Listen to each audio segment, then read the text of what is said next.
para que los funcionarios anden de paseo, es un tema de costo constante.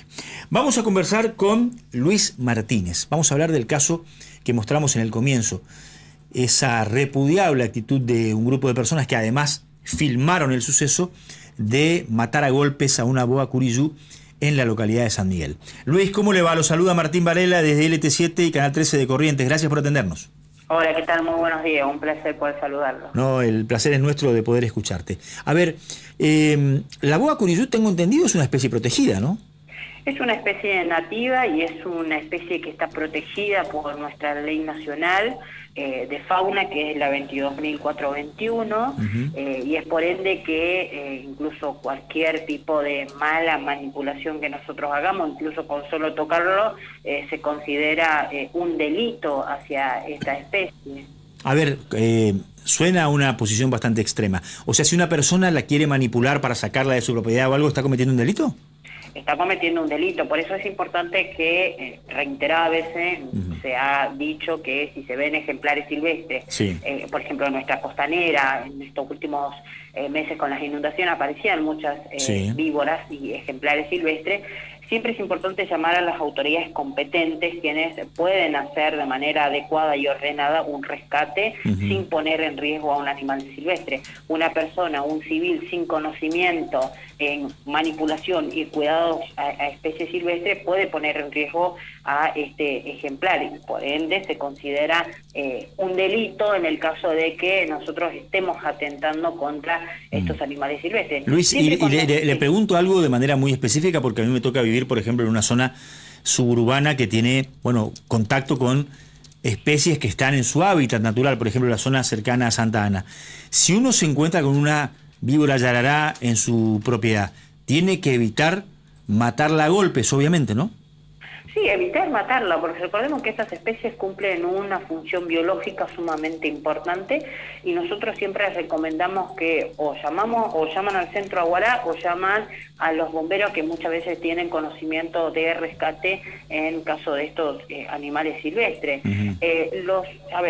En caso de la curiyú, por ejemplo, nunca tiende a atacar a seres humanos y tampoco son animales agresivos, que es algo importante entender es que los animales no son agresivos, sino son defensivos. Cuando ven una amenaza, lo primero que van a hacer ellos es atacar en forma defensiva. Entonces nosotros, siempre los seres humanos, para estos animales silvestres, no van a considerar una amenaza, y es por ende que mucha gente a veces dice las yarará nos pican o son venenosas, pero no es porque quieren picar, sino es porque se sienten amenazados ante un individuo que desconoce. Entonces, por eso que nosotros siempre recomendamos tomar todas las precauciones necesarias y llamar siempre a la autoridad, nunca quitando de vista al ejemplar para saber hacia dónde se dirige, para que cuando vengan los rescatistas sepan dónde encontrarlo.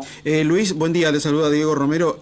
Hablabas recién de tomar las precauciones del caso, esto es llamar a los bomberos voluntarios, llamar al centro Aguará, primero Aguará y después bomberos voluntarios seguramente.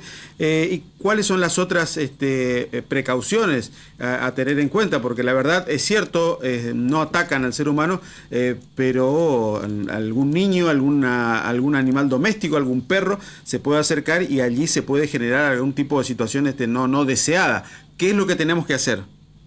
Bueno, siempre nosotros cuando suceden estos casos, que mucha gente por ahí ve un animal silvestre o incluso muchas veces a personas han sido picadas por algunas serpientes, lo primero que nosotros le decimos a estas personas o siempre recomendamos es que, uno, tratemos de tomar lo antes posible una fotografía y cuando llamemos a la autoridad es decirle qué tipo o describirle el tipo de especie que nos ha picado para, en caso de preparar los sueros anfibios, que es importante para poder tratar a la persona que fue obviamente picada por estos ejemplares. Y lo otro es, como bien dije, llamar a las autoridades, pero también a veces, muchas veces las autoridades tardan en llegar, ¿no?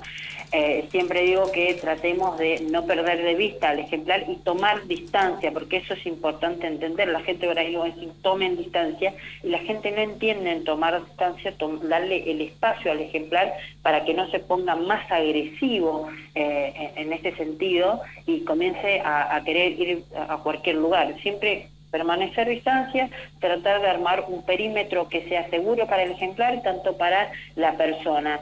Y siempre en el caso de que tengamos jardines, siempre tratar de tener las partes, las raíces de las plantas, tratar de tener visible, porque muchas veces ellos se esconden dentro de las plantas que por ahí no son visibles, y las raíces, la gente tiende a tener las ramas que cubren las raíces y no se ve el suelo, tratar de mantener que sean visibles.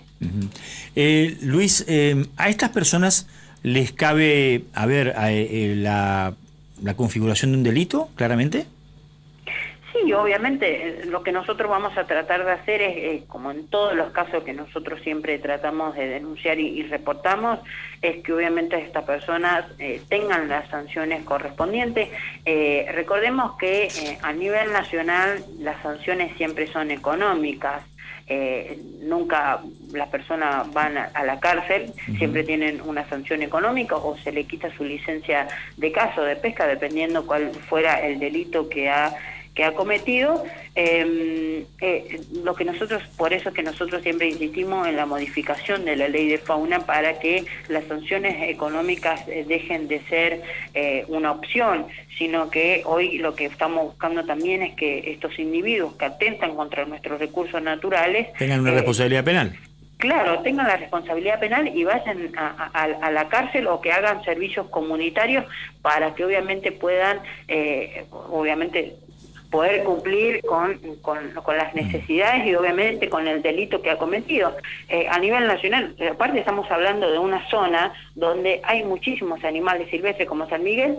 En este caso hoy fue una guacuriyú, pero ¿quién dice que más adelante pueda poner en riesgo a otros animales silvestres? Y acá es donde también hay que trabajar muchísimo en la educación ambiental, pero sobre todo, como bien lo dije anterior, hacer las aplicaciones de sanciones correspondientes con sanciones severas.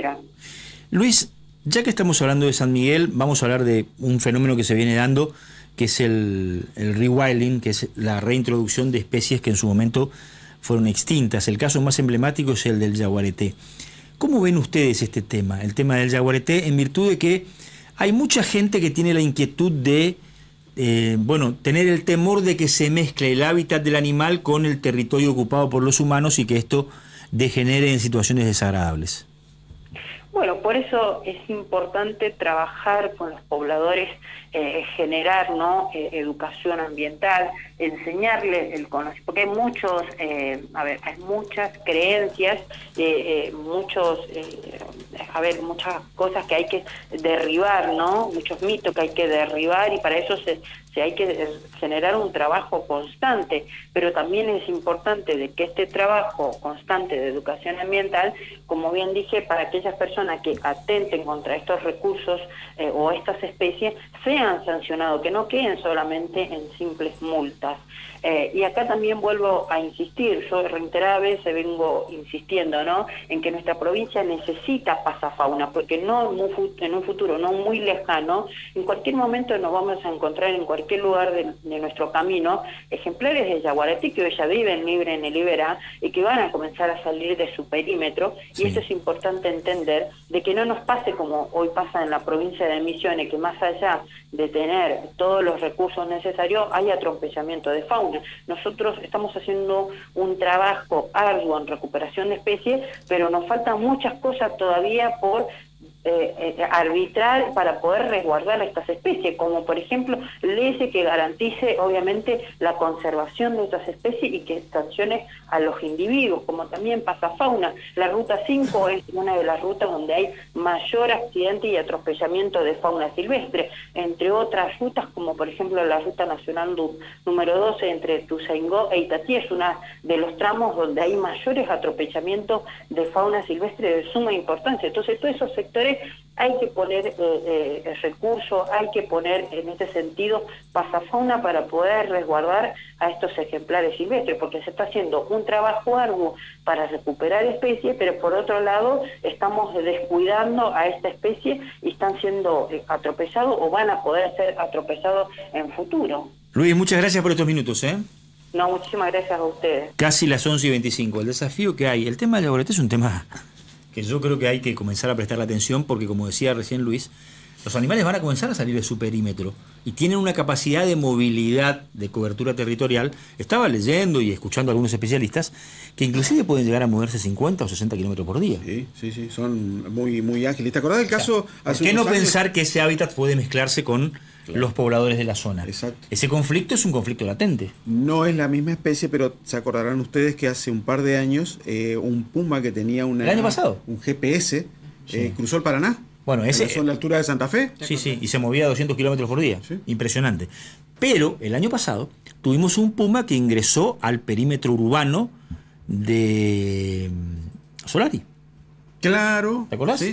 O sea, de Estación Solari de va a comenzar María a Mendoza. mezclarse el hábitat con el territorio recorrido por seres humanos.